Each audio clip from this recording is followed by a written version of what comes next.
Alisher Navoiy. Alisher Navoiy 1441-yil Hirotda tug'ilgan.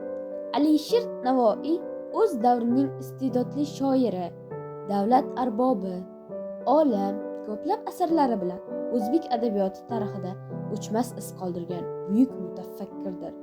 U 4 yoshida adabiyotga, she'riyatga va ilm olishga qiziqdi. O'tkir zehni va tug'ma qobiliyati bilan zamonasining obro'li ijodkorlari, san'atkor va olimlari e'tiborini tortdi. 10-12 yoshlaridan she'rlar yoza boshladi.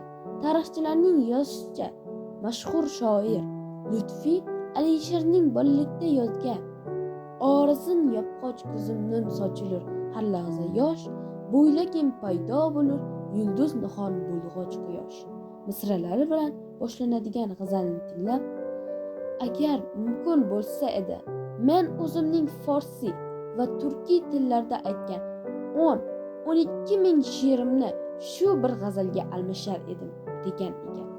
Navoiy iste'dodi keyinchalik tinimsiz mehnat va izlanishlar bilan uyg'unlashib, jahon adabiyoti durdonalari darajasidagi buyuk asarlarning dunyoga kelishida muhim omil bo'lib xizmat qildi. Eng mashhur kitoblardan biri Hamsadir.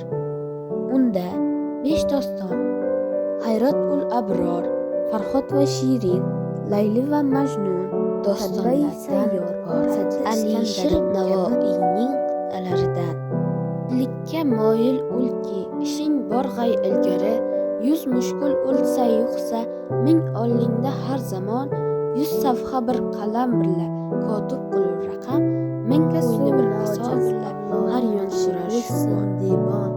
Chekma mehnat kim latif, o'lmas kasofat olamiy, kim kuchuk bir lahutga, necha qilsang tarbiyat, it bo'lur, dog'i eshak, bo'lmaslar aslo odamiy.